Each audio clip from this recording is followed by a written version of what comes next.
Kami bersyukur bahwa Tuhan kami adalah Tuhan yang luar biasa.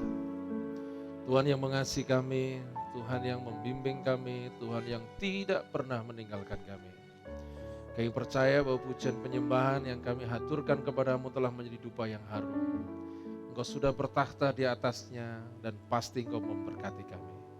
Kami berdoa sementara firman Tuhan disampaikan, kami mendengar firman ini di mana saja, di rumah atau di mana saja kiranya semua kami diberkati oleh Allah. Dan akhirnya nama Tuhan dipermuliakan. Urapan Allah turun atas kami dan memampukan kami mengerti firman-Mu. Terlebih daripada itu mampukan kami menjadi pelaku-pelaku firman. Dalam nama Tuhan Yesus kami berdoa. Haleluya. Amin. Shalom saudara. Rindu sekali bisa menyapa saudara di mana saja berada dan teman-teman yang rekaman di tempat ini. Live streaming maksud saya. Ini sesuatu yang luar biasa ya, kita tetap beribadah, tetap semangat. Ya, kekasih Tuhan, saya ingin menyampaikan firman Tuhan pada saat hari ini. Kita akan berbicara tentang bagaimana kita bisa mengerti tentang kedatangan Yesus yang kedua kali. Saya sudah menyampaikan dalam beberapa sesi waktu-waktu yang dulu bahwa Yesus datang kedua kali itu pasti, kekasih Tuhan. Tetapi jelas oleh firman Allah mengatakan bahwa kalau kita mau tahu tentang jam, tanggal, bulan, dan tahunnya, firman Allah sudah mengatakan tidak ada yang tahu. Jadi kalau ada berita Yesus datang tanggal sekian, bulan sekian, ya gampang sekali bahwa kita tidak akan percaya berita itu. Tapi firman Allah mengajarkan kepada kita, ada peristiwa-peristiwa yang terjadi di muka bumi ini yang merupakan tanda dari kehadiran Yesus yang datang kedua kali. Nah, sebagai orang percaya, harus bisa melihat tanda-tanda itu. Dan waktu tanda-tanda itu bisa kita lihat, nah disitulah kita mempersiapkan diri untuk menyongsong kedatangan Yesus yang kedua kali. Bapak Ibu Saudara, sekian waktu yang lalu saya sudah sampaikan bahwa Alkitab ini saling melengkapi satu dengan yang lainnya. Rasul satu dan Rasul satunya saling melengkapi bagaimana berbicara tentang kedatangan Yesus yang kedua kali. Tetapi saya sudah menyampaikan juga sekian waktu yang lalu bahwa yang mengurutkan sebuah cerita sehingga kita bisa memahami Yesus datang kedua kali itu waktunya semakin dekat atau masih jauh, itu yang paling enak untuk kita pelajari adalah di kitab Wahyu. Kenapa? Karena kitab Wahyu itu menerangkan urutannya sehingga kita memahaminya lebih mudah. Kalau kitab-kitab yang lain itu menerangkan tentang globalnya. Nah, singkatnya kekasih Tuhan, pada waktu kita belajar tentang kedatangan Yesus yang kedua kali, kitab Wahyu menyuguhkan kepada kita harus diawali dulu dengan 7 materai. Kalau 7 materai ini sudah selesai, maka akan terjadi 7 sangkakala. Nah, kalau 7 sangkakala ini sudah selesai, baru Yesus datang kedua kali di awan-awan menjemput umat yang percaya. Nah, tentang 7 materai, saya sudah menyampaikan sekian waktu yang lalu, dan kalau saudara bisa melihat YouTube ulang, bahwa kita akan belajar ulang di sana, kita memahami. Nah, hari ini fokus saya adalah belajar tentang 7 sangkakala. Kalau kita belajar tentang sangkakala, kekasih Tuhan, dalam kitab Matius pasal 24, Matius pernah menyampaikan kepada kita bahwa Yesus menyuruh para malaikatnya untuk meniup sangkakala dengan bunyinya yang dahsyat. Untuk apa? Kalau sangkakala itu nanti ditiup oleh para malaikatnya, di mana malaikat ini disuruh oleh Yesus untuk meniupnya, maka Yesus akan mengumpulkan semua orang percaya dari seluruh penjuru bumi. Dia akan dikumpulkan. Jadi kitab Matius sudah menerangkan begitu, kekasih Tuhan. Akan lebih jelas lagi bahwa Paulus menerangkan dalam 1 Tesalonika pasal yang keempat ayat 16 sampai 17. Firman Allah berkata demikian. Sebab pada waktu tanda diberi ya kasih Tuhan, yaitu pada waktu penghulu malaikat berseru dan sangkakala Allah berbunyi. Nah, ini menegaskan apa yang dikatakan oleh Matius. Pada waktu penghulu malaikat berseru dan sangkakala Allah berbunyi, maka Tuhan sendiri, firman Allah, Tuhan sendiri akan turun dari sorga, dan mereka yang mati dalam Kristus akan terlebih dahulu dibangkitkan. Sesudah itu, kita yang hidup, yang masih tinggal, akan diangkat bersama-sama dalam awan menyongsong Tuhan di angkasa. Jadi jelas kekasih Tuhan, kitab Matius pasal 24 dengan 1 Tesalonika pasal 4 jelas bahwa sangkakala itu menjadi tanda akan kedatangan Yesus yang kedua kali, kekasih Tuhan. Nah pertanyaannya begini, sangkakala itu jumlahnya ada berapa? Nah itu Matius tidak menjelaskan, Paulus juga tidak menjelaskan, kekasih Tuhan. Nah akan lebih jelas kalau seandainya kita membaca kembali apa yang disampaikan oleh Paulus di dalam 2 Korintus 15 ayat yang ke-52. Firman Allah berkata demikian. Dalam sekejap mata. Nah ini enak kekasih Tuhan. Sekejap mata ini saya ingat lagunya Mas Didi Kempot almarhum. Yang orang yang luar biasa itu. Dia mengarang lagu tentang corona. Ya, yang ngarang siapa ya? Dia atau enggak ya? Tapi yang nyanyi dia. Dia bilang begini, ma petunduk, ma petungul, virus corona, kenapa kowe jedul? Nah, coba lihat kekasih Tuhan, virus corona ini keluar itu tiba-tiba. Dan pada waktu kok virus corona ini keluar tiba-tiba, dunia goncang. Dunia tidak siap. Dan entah siap, entah tidak, yang jelas sudah menggoncangkan dunia, dan ini merupakan sesuatu dampak yang luar biasa. Kekasih Tuhan, firman Allah berkata, dalam sekejap, pada waktu bunyi nafiri terakhir, berarti nafiri itu lebih dari satu. Yang terakhir itu nanti pada waktu ditiup, nafiri ini akan berbunyi dan orang-orang mati akan dibangkitkan. Dalam Tesalonika tadi berkata, yang mati dalam Yesus tetapi. Dan kita yang hidup akan diubahkan. Berarti dijamin oleh firman Allah dalam kitab Matius dan Tesalonika serta Korintus, barang siapa yang mati dalam Kristus pada waktu sangkakala terakhir ditiup, dan mereka yang percaya pada Yesus akan diubahkan menyongsong Yesus di awan-awan. Ditegaskan, mereka pasti masuk surga. Makanya berulang kali dalam mimbar gereja saya berkata bahwa sasaran kita ini kalau diizinkan Yesus mati, kita mati dalam Yesus. Tapi kalau kita diizinkan hidup, kita diangkat di awan-awan. Kenapa? Karena itu sasaran kasih Tuhan. Kalau sudah mencapai tahap itu, pasti surga jaminan. Nah, dalam 2 Korintus 15 tadi dikatakan nafiri terakhir. Nah ini kan nggak jelas, terakhir ini jumlahnya ada berapa nafiri ini. Sangkakala ini jumlahnya ada berapa. Nah, kitab Wahyu menolong kepada kita bahwa jumlah sangkakala itu jumlahnya ada 7, kekasih Tuhan. Nah hari ini kita akan belajar tentang sangkakala pertama sampai ke-7 itu, kekasih Tuhan. Pada waktu malaikat meniup sangkakala yang pertama, maka peristiwanya apa yang terjadi, kekasih Tuhan? Di depan tadi saya sudah berkata, ya kasih Tuhan, saya ingat lagunya Mas Didi Kempot almarhum, mak betunduk, mak pedungul. Artinya tiba-tiba. Pada waktu tiba-tiba itu terjadi, dunia goncang. Nah mari kita perhatikan peniupan sangkakala 1 sampai ke sekian. Kira-kira Bapak Ibu Saudara bisa memahami dunia goncang enggak, kasih Tuhan? Pada waktu sangkakala pertama itu ditiup, kekasih Tuhan, Wahyu pasal 8 ayat 7 menerangkan kepada kita, yang terjadi adalah hujan es. Kayaknya hujan es kita nggak kaget, sudah sering. Di YouTube sudah sering, cuman di daerah kita kayaknya belum, kasih Tuhan. Tapi hujan api bercampur darah, lah ini apa bentuk, kasih Tuhan. Kayaknya kita belum pernah melihat hujan api dan darah.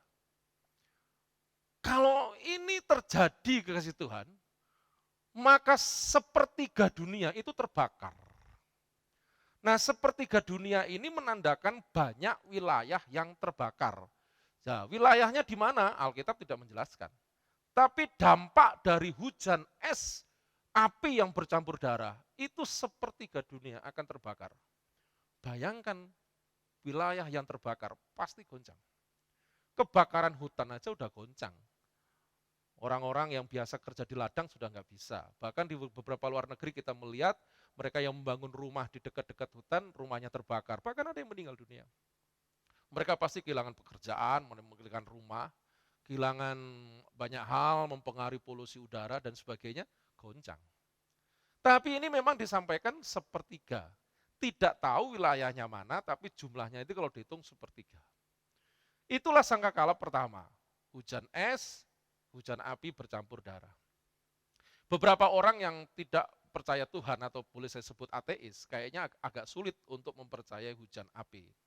Mengapa demikian? Karena logikanya nggak masuk akal kasih Tuhan.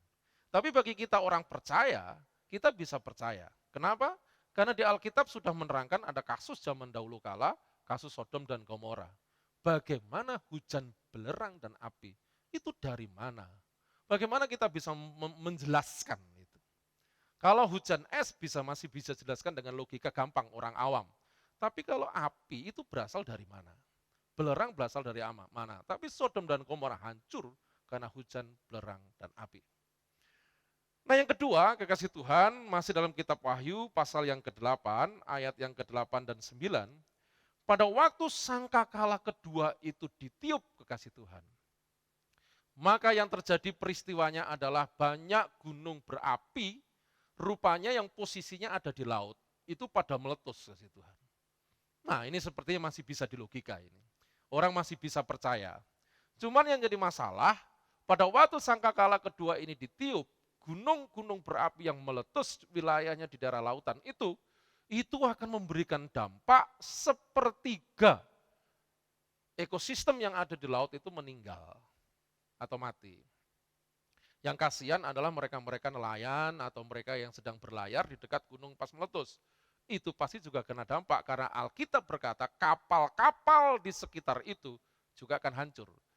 Berarti memang akan menghancurkan wilayah-wilayah itu, kemudian ikan-ikan yang ada dan yang sedang lewat di daerah itu pasti akan kena dampak.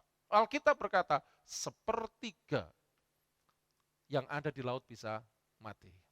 Dan ini juga nggak disebutkan dalam Alkitab sepertiga ini wilayah mana atau bahasa sekarang tidak negara mana, tidak disebut. Tapi gunung-gunung berapi di wilayah-wilayah laut itu akan meletus dan akan memberikan dampak sepertiga.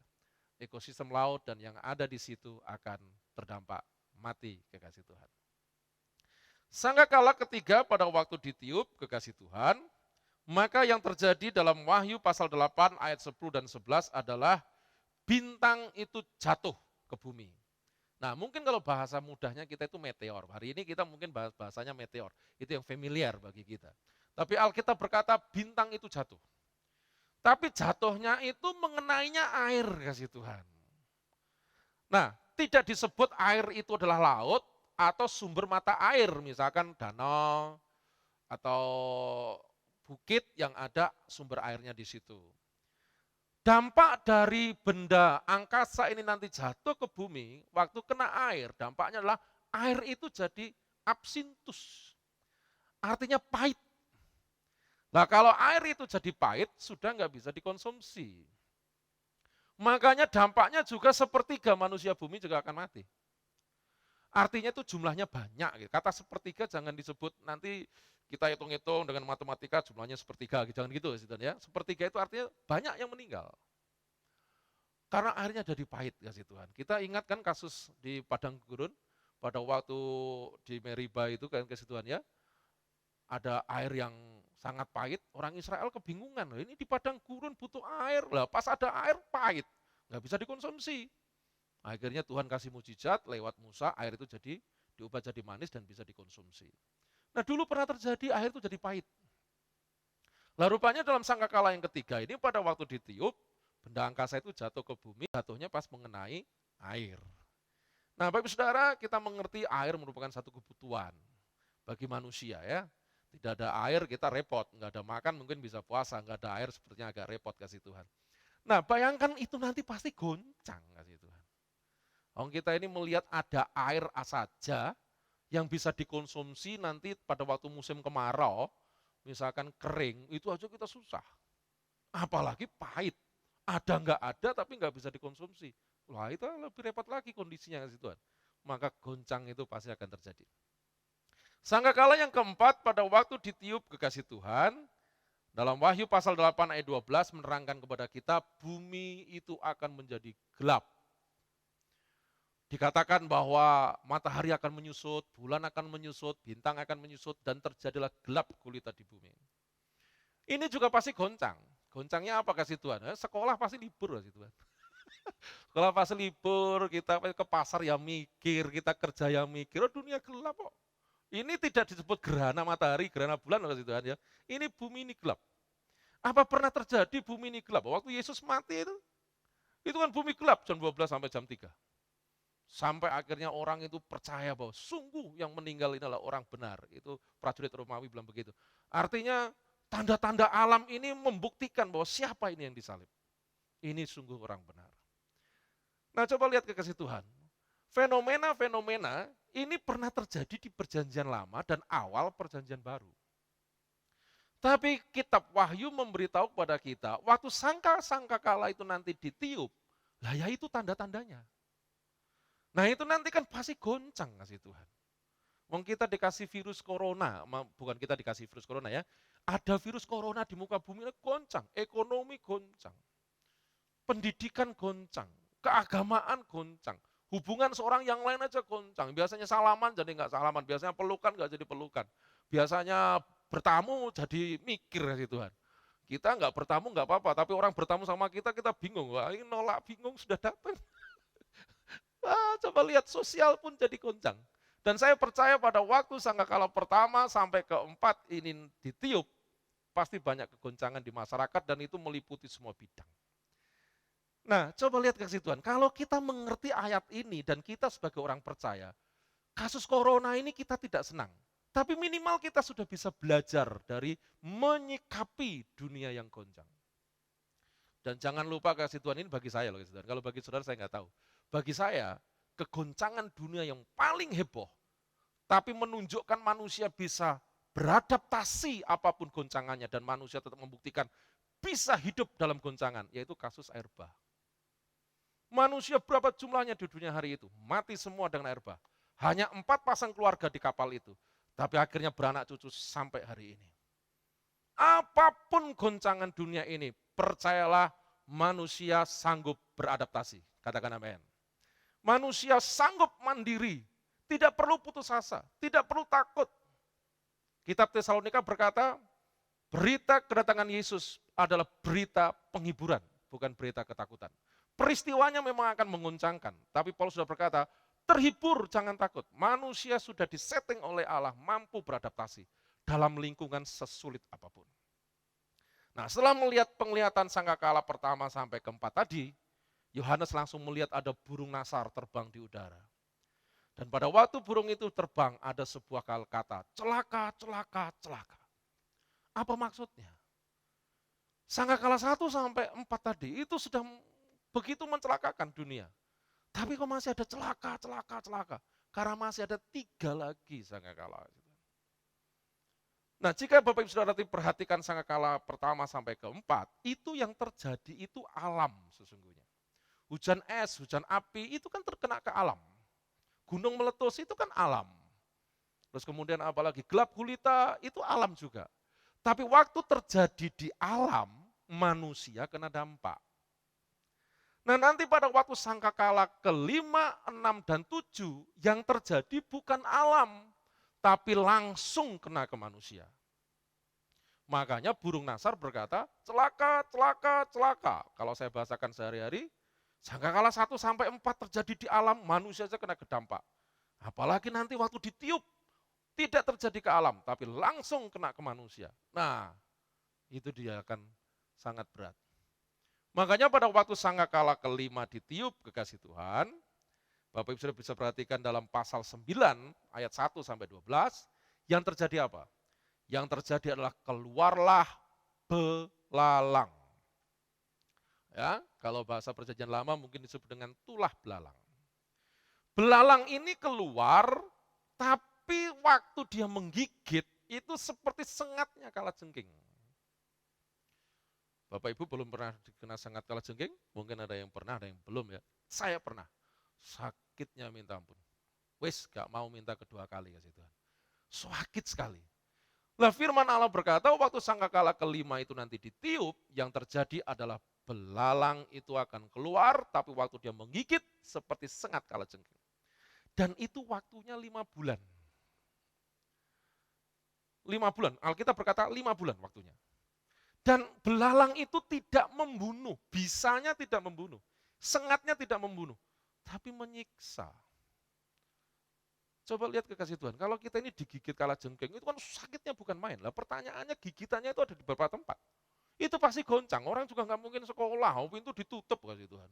Nggak mungkin kerja, pintu semua tutup. Kalau sudah ditutup, kita perlu makan, perlu ke pasar beli makanan.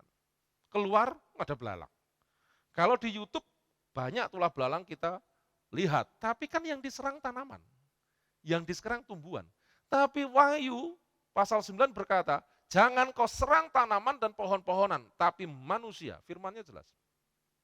Tapi penghiburannya bagi orang percaya adalah belalang itu menyerang kepada mereka yang tidak ada matre di dahinya. Artinya apa? Yang tersebut bukan orang percaya. Dia khusus menyerang mereka. Bagi kita terhindar, kasih Tuhan. Berita baiknya itu. Berita tidak baiknya ya pasti ada dampak sosial. Yang jualan di pasar kan tidak semua orang percaya juga kan. Yang kerja juga tidak semua orang percaya. Tapi yang tidak ada tanda materai Allah di dahinya, alias yang bukan umat Allah, dia menjadi sasaran dari belalang ini selama 5 bulan.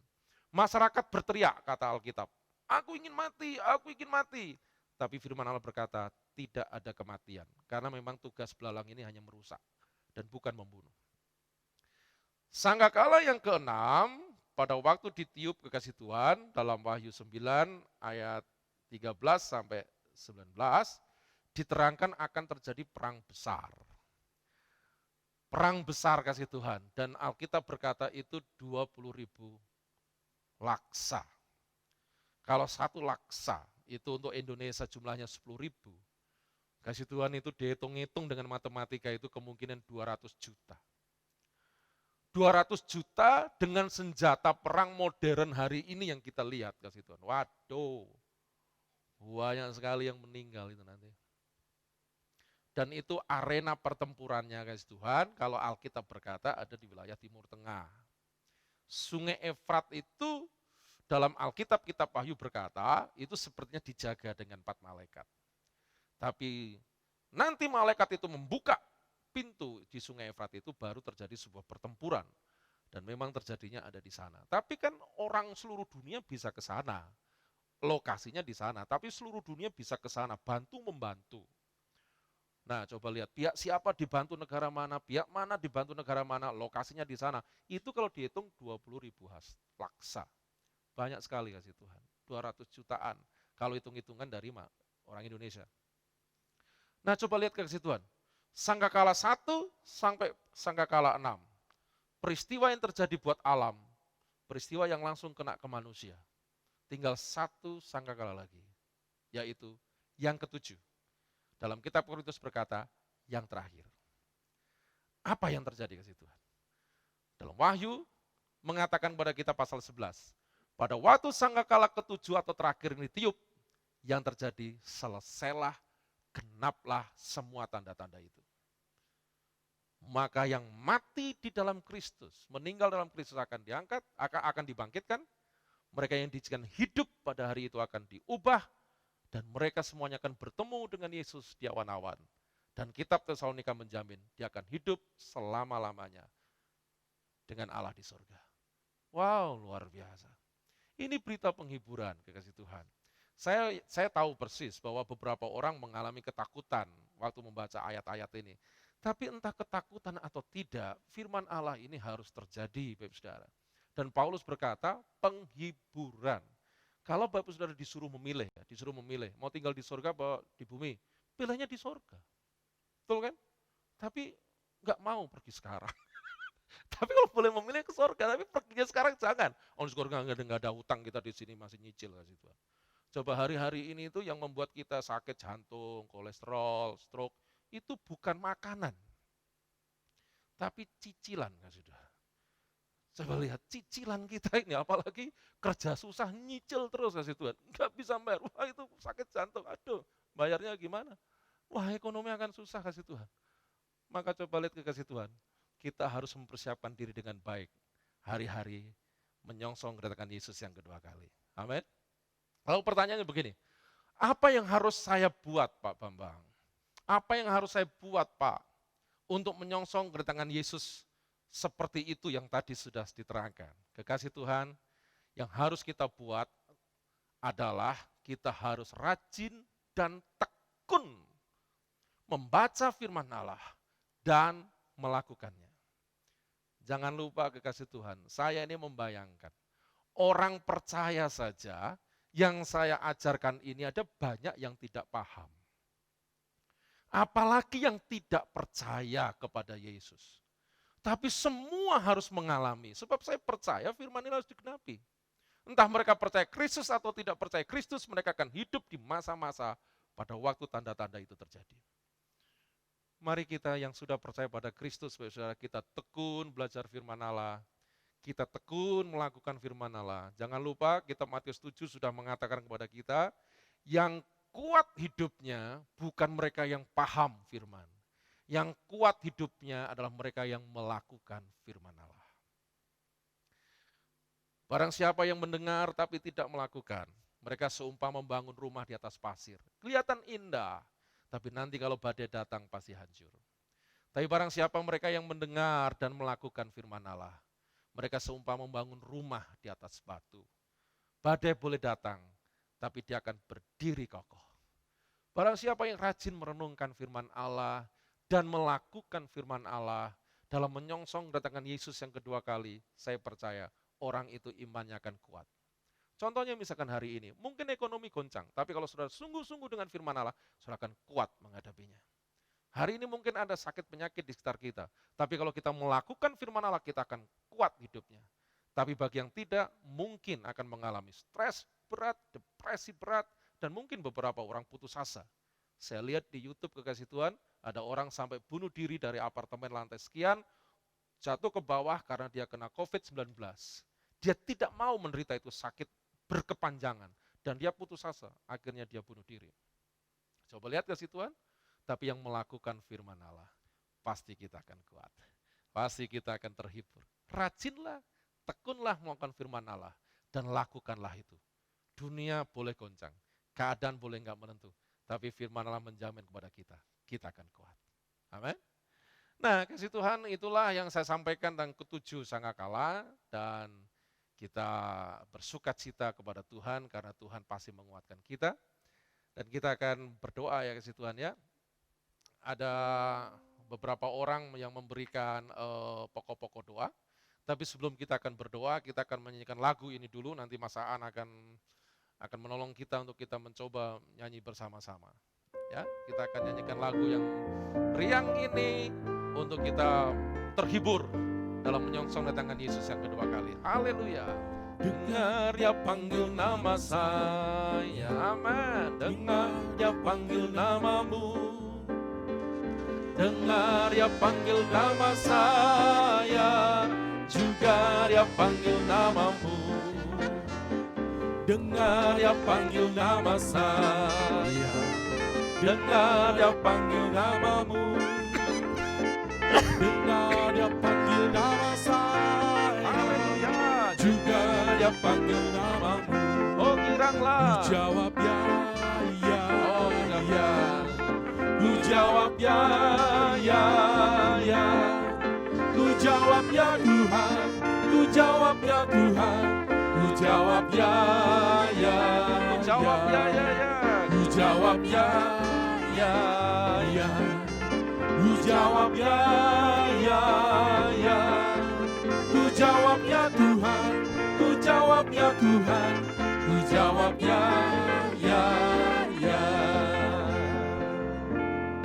Kasih Tuhan, sangkakala ditiup, Allah memanggil semua orang percaya dari seluruh penjuru dunia. Pastikan, dan saya pastikan itu termasuk saudara yang percaya kepada Kristus. Kita yang ada di sini. Oke, yuk kita berdoa buat jemaat-jemaat yang hari ini telah meminta bantuan kepada kita untuk kita berdoa, supaya mereka sungguh-sungguh bisa melihat kuasa Tuhan dalam masalah yang mereka hadapi. Bapak Surgawi, kami berdoa buat sidang jemaat hari ini yang sedang menderita sakit. Sakit apapun dalam hidup mereka. Mereka minta bantuan untuk minta tolong didoakan, dan mereka pasti juga sudah berdoa. Dan Engkau sudah mendengar, dan Engkau sudah melihat penderitaan mereka. Hari ini kami kembali berdoa.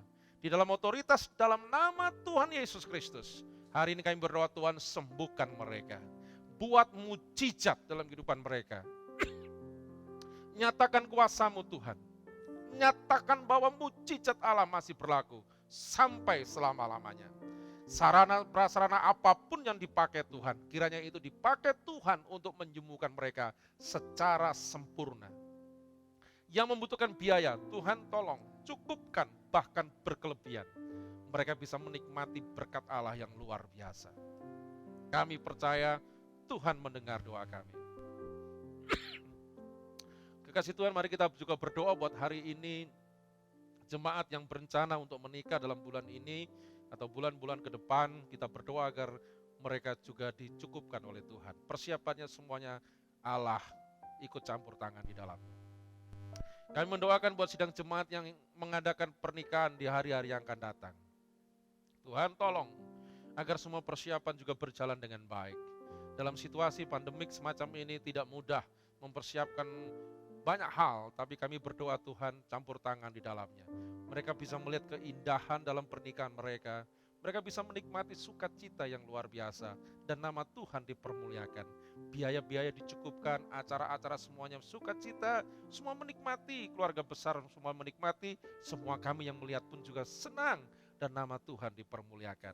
Oh, Engkau luar biasa, berkati mereka semua Tuhan. Terakhir kasih Tuhan, mari kita berdoa buat pemerintah, buat semua pemangku jabatan yang diberi tanggung jawab untuk mengurusi COVID-19 di bangsa ini. Agar mereka dapat hikmat Allah, kekuatan penghiburan yang datang dari Tuhan. Bapak Surgawi, kami berdoa buat pemerintah, kami berdoa buat medis, para medis, kami berdoa buat siapa saja yang diberi tanggung jawab untuk mengurusi, menyelesaikan masalah COVID-19 di bangsa ini. Kami bersatu hati dalam nama Tuhan Yesus. Tuhan pakai mereka, beri hikmat-Mu kepada mereka untuk bisa menemukan vaksinnya, menemukan obatnya, dan mengatur masyarakat yang begitu banyak jutaan ini dengan baik, dengan damai, semuanya berjalan dengan baik. Kami hanya bisa minta pertolongan datang daripada Allah. Tuhan tolong mereka, Tuhan tolong kami semuanya, agar semua kami bisa menyelesaikan masalah COVID ini dengan cepat. Lebih daripada itu kiranya tetap kerajaan Allah diuntungkan. Kami berdoa Tuhan jangan sampai kerajaan iblis mendapatkan keuntungan. Banyak orang stres, banyak orang depresi, banyak orang putus asa, menyalahkan sana sini. Tapi hari ini kerajaan Allah diuntungkan. Kami bersatu, kami gotong royong, kami damai, kami saling membangun, kami saling menguatkan supaya keadaan yang tidak menguntungkan ini tetap kerajaan Allah ditegakkan di Indonesia ini. Tuhan, tolong Tuhan. Kami berdoa dalam nama Tuhan Yesus. Dan kami percaya doa kami didengar oleh Allah, Allah campur tangan di dalamnya. Dalam nama Tuhan Yesus kami berdoa. Haleluya. Amin. Kasih Tuhan, hari ini kita juga akan memperingati akan kematian dan pengorbanan Yesus Kristus Tuhan dengan perjamuan kudus. Saya percaya Bapak Saudara di rumah sudah mempersiapkan roti dan anggur masing-masing. Akan kami pandu dari sini. Dan jangan lupa kekasih Tuhan bahwa memperingati kematian dan pengorbanan Kristus ini merupakan titik awal kehidupan kita. Kita manusia berdosa. Tanpa pengorbanan Yesus tidak ada artinya kita hidup di muka bumi. Tapi pada waktu Yesus mati di atas kayu salib, menebus dosa manusia, barang siapa yang percaya kepadanya, beroleh keselamatan. Ini sesuatu yang luar biasa, tapi satu message yang sangat saya sukai dari perjamuan kudus salah satunya adalah, dalam kitab Korintus mengatakan kepada kita, semua orang yang percaya pada Kristus, apapun sukunya, etnisnya, bangsanya, semuanya sudah disatukan dalam Kristus, dan kita disebut adalah keluarga Allah. Kita adalah satu keluarga dalam Tuhan. Kita sudah menerima keselamatan dalam Yesus Kristus Tuhan. Ayo. Haleluya.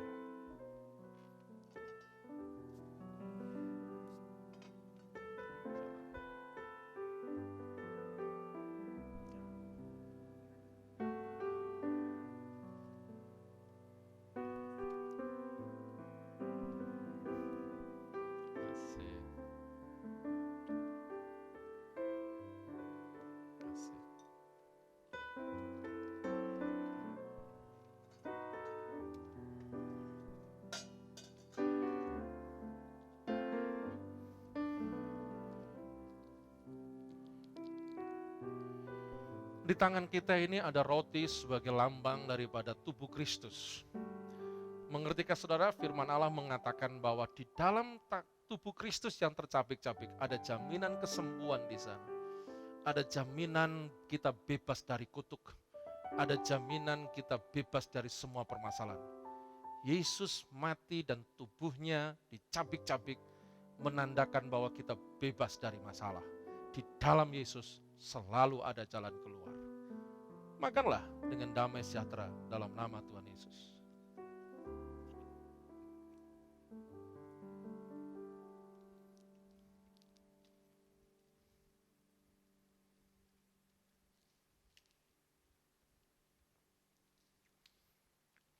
Di tangan kita juga ada cawan atau anggur sebagai lambang daripada darah Kristus, kekasih Tuhan.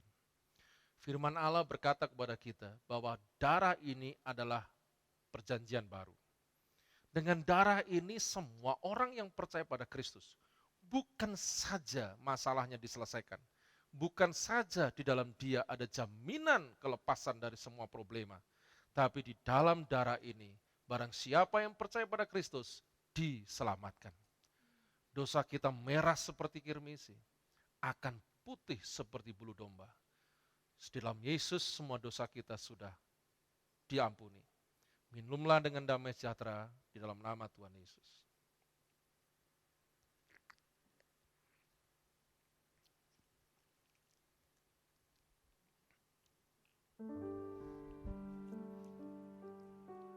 Sesaat yuk mari masing-masing bersyukur kepada Tuhan. Oh Tuhan, Kau luar biasa. Engkau Allah yang dahsyat. Terima kasih bahwa di dalam Engkau kami telah diselamatkan. Barang siapa yang percaya dengan hati dan mengaku dengan mulut bahwa Yesus Kristus Tuhan, pasti diselamatkan. Dan di dalam Engkau perjalanan hidup kami di muka bumi, masalah demi masalah, problema demi problema terjadi, tapi semuanya ada jalan keluar. Allah tidak pernah meninggalkan kami, Allah tidak pernah membiarkan kami sendirian. Engkau luar biasa Tuhan, Engkau Allah yang dahsyat. Kami puji, kami sembah, kami muliakan, dan kami bersyukur kami menjadi anak-anak Allah, ahli waris kerajaan sorga. Oh Tuhan, Kau luar biasa. Kasih Tuhan, kita akan akhiri ibadah kita pada hari ini, dan saya percaya semua sudah diberkati Tuhan, sudah dikuatkan oleh Allah. Saatnya kita menerima doa berkat, dan angkatlah hatimu kepada Allah, kita menerima doa berkat. Percayalah bahwa Tuhan Allahmu tidak pernah meninggalkan engkau. Percayalah segala macam problemamu sudah ditanggung Yesus di atas kayu salib. Tinggallah percaya kepada Dia, maka kau akan mendapatkan kekuatan dan penghiburan. Di dalam Tuhan selalu ada jalan keluar. Untuk itu terimalah berkat dari Allah Bapa, Anak, dan Roh Kudus. Berkat jasmani dan rohani yang kita butuhkan setiap hari, kiranya dilimpahkan dalam kehidupan kita. Bukan hanya cukup, tapi akan berlimpah-limpah. Barang siapa yang percaya, kiranya berkat ini menjadi kenyataan dalam kehidupan kita sehari-hari. Terimalah berkat itu dalam nama Tuhan Yesus Kristus. Haleluya. Amin. Segala puji, hormat, syukur, ku naikkan kepada